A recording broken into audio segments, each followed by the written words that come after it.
twarasenganye we wabaye revera ndacara umushemasi hatese hatua kwa hatua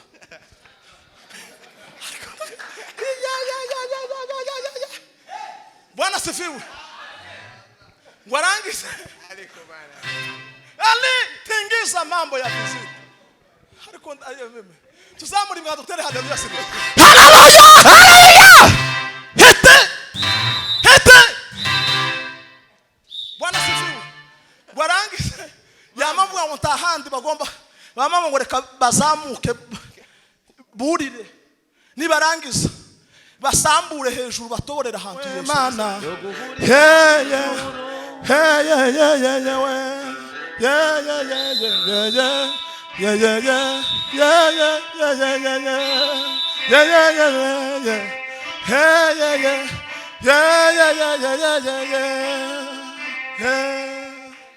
yeme yako yeme Imana ni nziza nukuri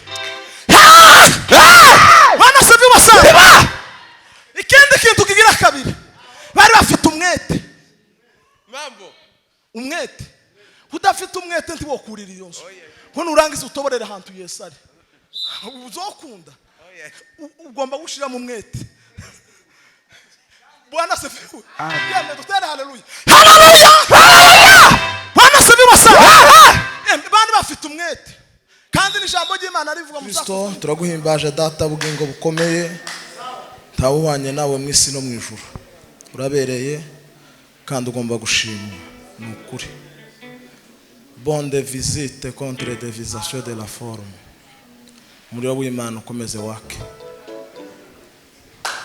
tuzamura ibiganza amen haleluya Bwana sifiwe ndio abantu za makina ngo banza bijane muri pole pole ni over hakika ya n'ukuri nonega iminota bampaye ahubwo sinima turangiza twake ariko nari nkumbuye bacu ukumbura gutya kantere haleluya kandi numve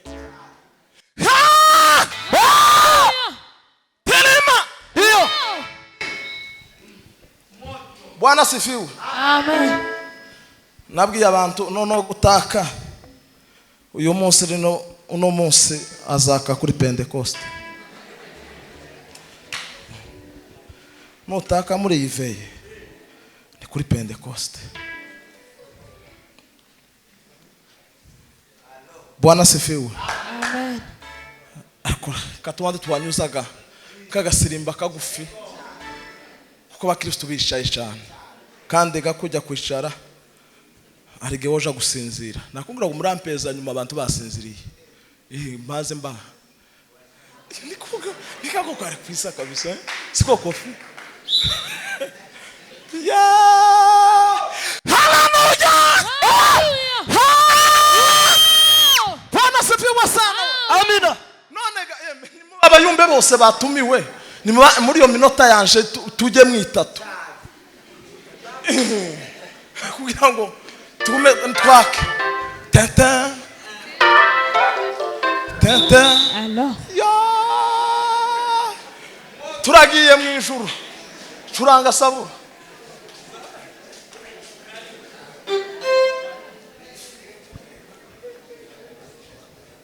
injiri ya Yesu biragavubaga minota dashira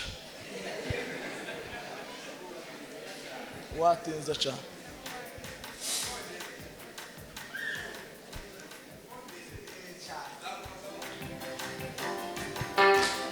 yes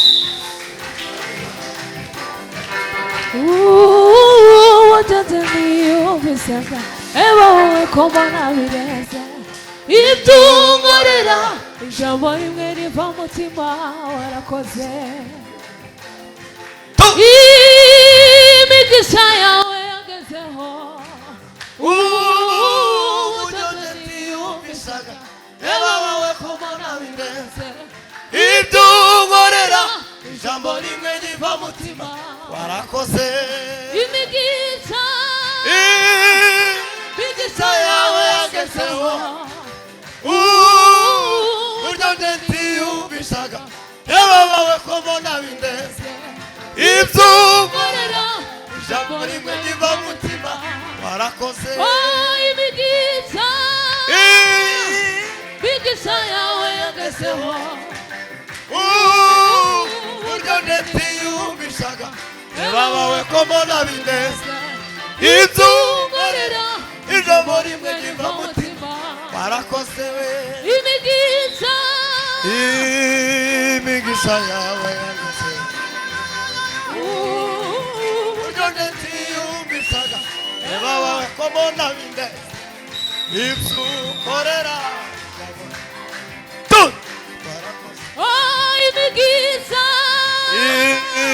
imigisha yawe yagezeho uburyo ndetiyumvishaga yababawe ko mbona bindeze ibyo unkorera ijambo rimwe riva mu mutima warakoze imigisha yawe yagezeho uburyo ndetiyumvishaga yababawe ko mbona bindeze ibyo unkorera ijambo rimwe riva mu mutima warakoze bino papa yamuntu wamamiwe Yesu amereye zose ahirwa bamwizeye bose we bateka bazakirwa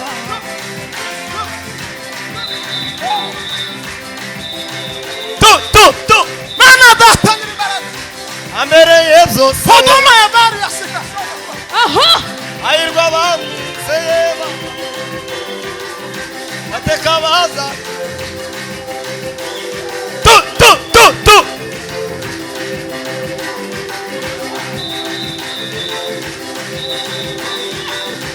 abamaze kumakumazi n'ubugi abamaze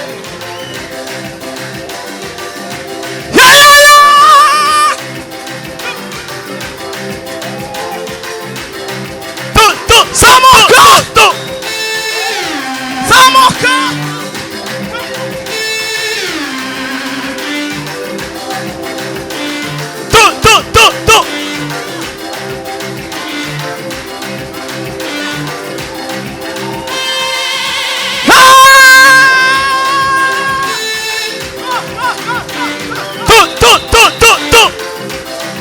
amereye zose zamuka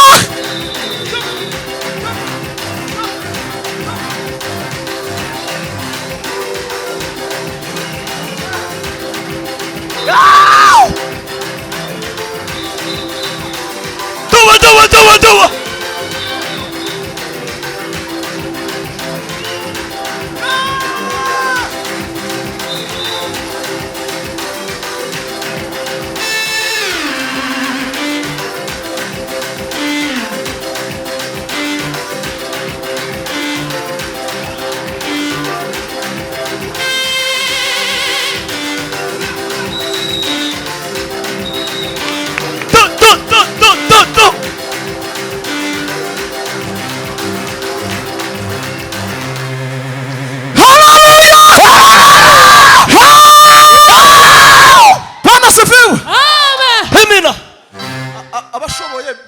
twasumurira umwana mugufi. Bwana sifiwe. Haleluya. Kadusome mari koreka kofi. Aho. Nimwicare gabase. Uzoza ufatwa tugende mu ijuru. Tuse tugaruke. Patri uri umugabo wa. Uruhagaze aho ngaho nanone. Reka badufasha gusoma mari ko kabiri gutangiriraho. Aho. Kabiri gutangiriraho. Hagweze mikoro na Patrick bamuhiyinde.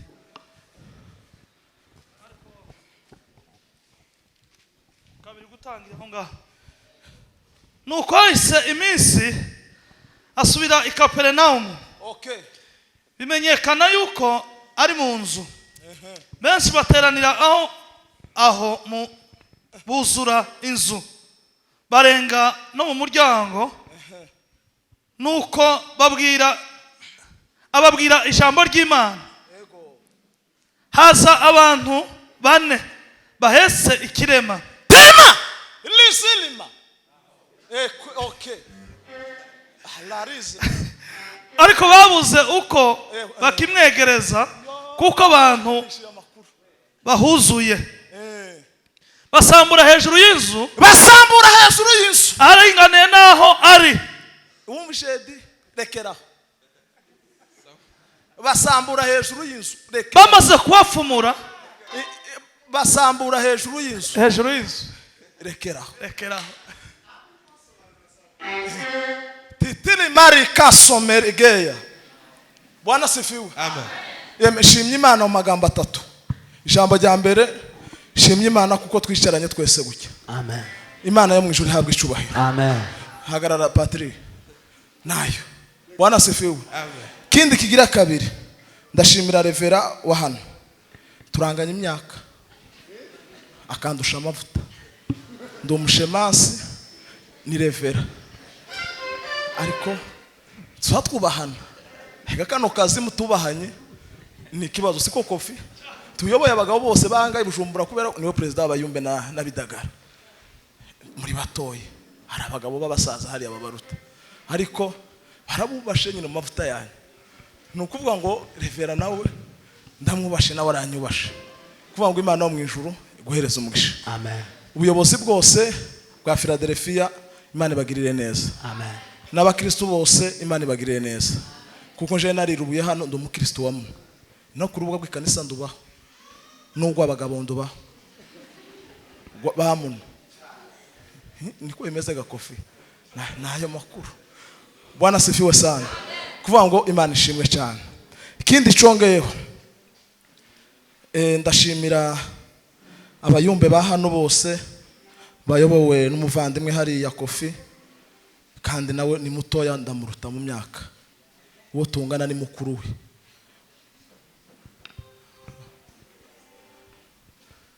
Nayo Imana ikugirire neza.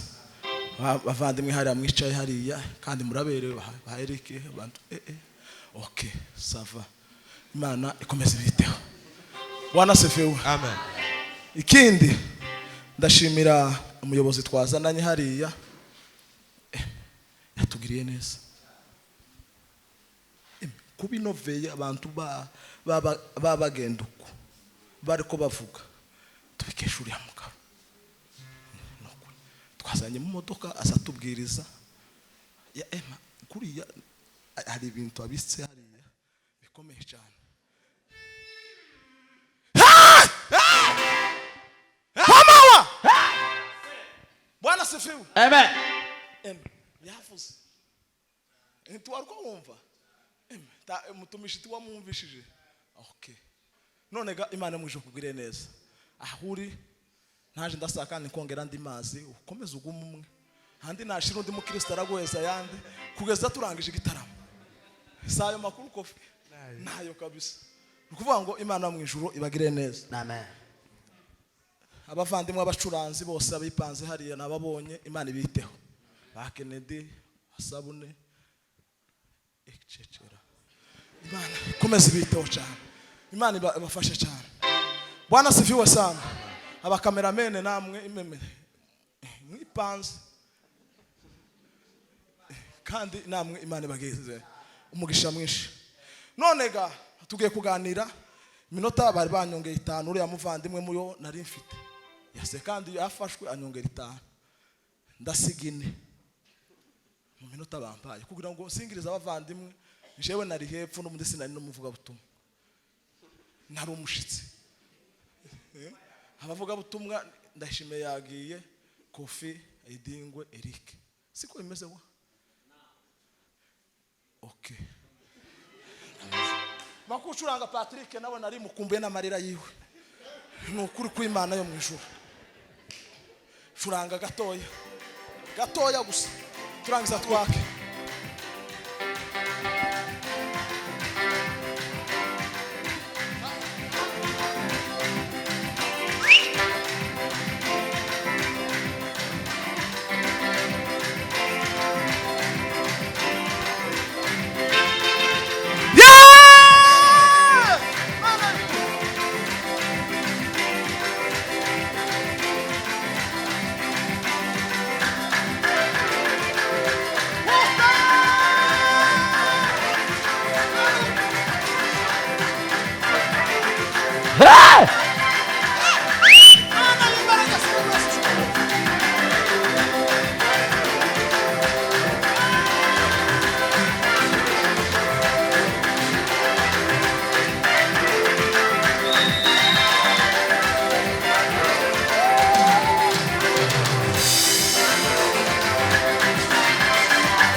mugumaho ufata eme. Tugiye kuganira iryo jambo rigufi. Tugiye kuganira ijambo rivuga ngo gutoborera ahantu Yesu yicaye. Umuriro uratse neza. Tuzamura ibiganza dutere haleluya. Haleluya. Gutoborera ahantu Yesu yicaye.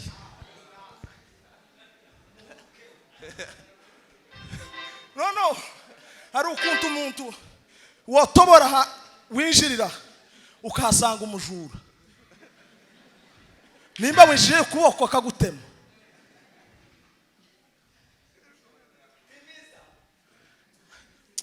Haleluya! Tema! Bwana sifiwe. Amen. Ariko dutoborere ahantu wumva Yesu ariko avugira.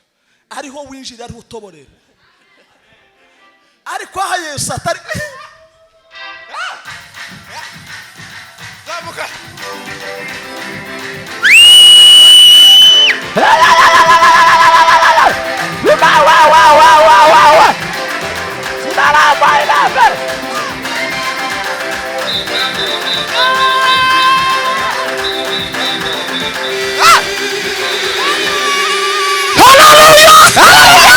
Bwana sifiwe sana. Bwana sifiwe. Yesu ageze Kapernaum. Nari gukumbuye seru. Ahashitse. Yama yinjira mu nzu. Abantu barinjira.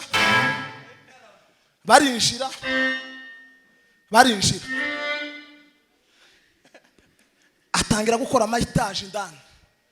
Abandi nabo baje nyuma byabuza bakereza. Batangira guhagarara hanze. Babura aho binjirira. Haleluya! Haleluya! Pisima! Bwana sifiwe. Abantu go babura aho binjirira. Abantu baba benshi bagota yanzu barayizunguruka yose. Siko patri? Nuko. Arangize Yesu. Ari muri huduma langa kesima. Massimisation des visites contre dévisation de la forme. Ari mu mayitaje indani. Arangize haza abantu bane. Bazanye kiremo. Babura aho banyura.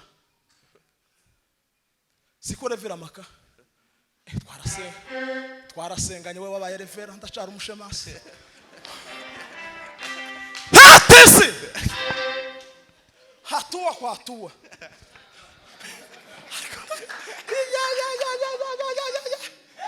Bwana sifiwe.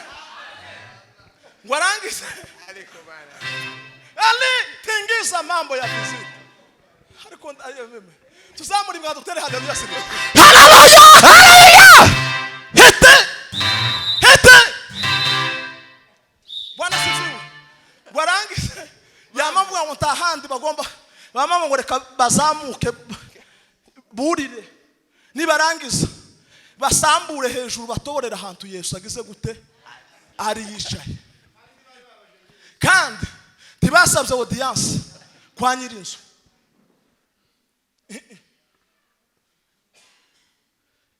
Bwana sifiwe. Amen. Ayo ndateye haleluya. Bwana sifiwe sana. Abo bantu bane bari bafite ibintu bitanu. Ikintu cyambere bari bafite kwizera gukomeye. Kandi nutizera tuzabona cya gihugu cyo mu ijuru. Kandi yo ni inkuru nziza biza tugerageza. Turi hafi yo guhurira mu ijuru we mana. Turi hafi yo guhurira mu ijuru we. Nidutumbirwa n'urupfu tuzimuka n'ibyishimo. Kandi yo ni inkuru nziza abwiza tugerageza. Turi hafi yo guhurira mu ijuru mana we. Turi hafi mana we mana. Hey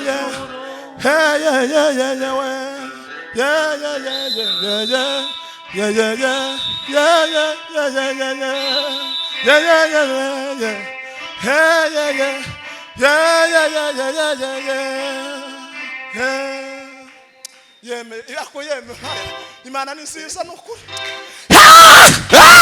bana se bibasaba ikindi kintu kigira kabiri bari bafite umwete mambo umwete udafite umwete ntiwokurira iyo nzu hano urangiza utoborera ahantu Yesu ari uzokunda ugomba gushira mu mwete Bwana sifiwe yeme dutera haleluya bana se bibasaba bana bafite umwete kandi n'ijambo ry'Imana rivuga muzakozwa n'intumwa 12 umwami Herode afatira umwitorero bamwe kubagirira nabi afata Yakobo amwicisha inkota mwene se wa Yohana warangiza ababonye kwa nejeje lenga sili etobimation de visite ariyongeza ariko abitorero bagira umwete wo kusabira Petero bagira umwete wo kumusabira ku Mana binjira mu masenga Manika Bwana sifiwe bama binjira mu muriro w'igitaramo barinjira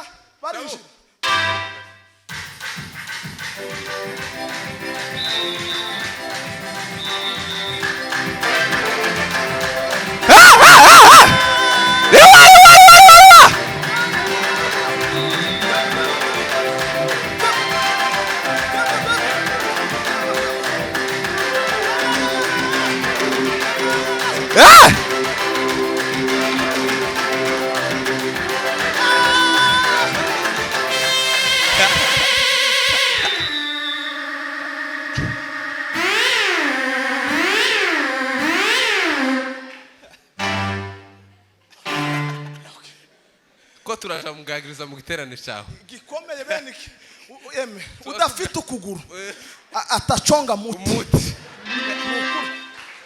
asa neza uzosara kabisa Bwana sifiwe Amen. Bwana sifiwe sana Amen. cya gatatu bari bafite umwete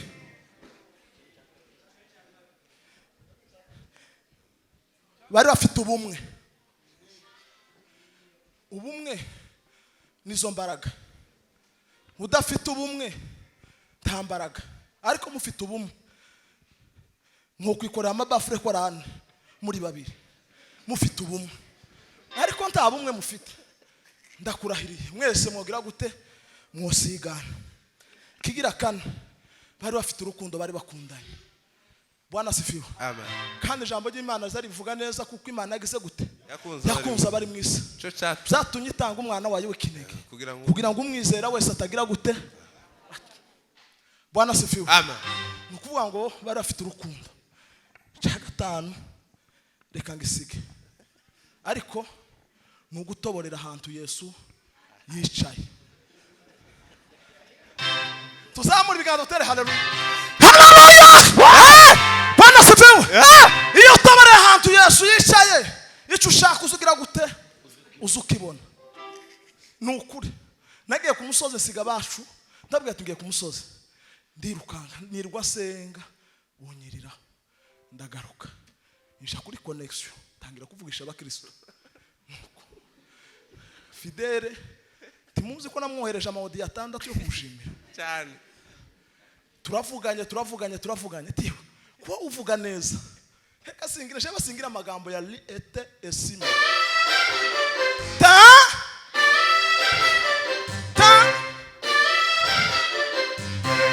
Bwana sifiwe tangire kuvuga ati uyu munsi wa nona uko twatuvugana kugaba inka ya kabiri namanko mamashi amawodi y'umunani atandatu naragese umunani mbanda birangije Bwana sifiwe nukuvuga ngo dutoborera ahantu gusa Yesu ari ahantu Yesu yicaye nuhatoborera icyo uzashaka cyose bagisabye Imana izagira gute izakiguha kiza gituma bitumvikana nimwe na rimwe nuko udutoborera ahantu Yesu atari ahantu aticaye none turahumyaho none se wotoborera kuri no bafure Yesu atahicaye ukagira ngo urasubizwe tibikunda ariko dutoborere ahantu Yesu yicaye nituwatoborera icyo tuzakenera cyose tuzakibona ariko nutabikora ndakurahiriye uzoza utoborera ahantu uhakure bezima aho nayo nonega yeme dutere haleluya dutoborera ahantu ahantu Yesu yicaye nuhatoborera uzabona byose, nutahatoborera uzabura byose. Mwakira ijambo ry'Imana.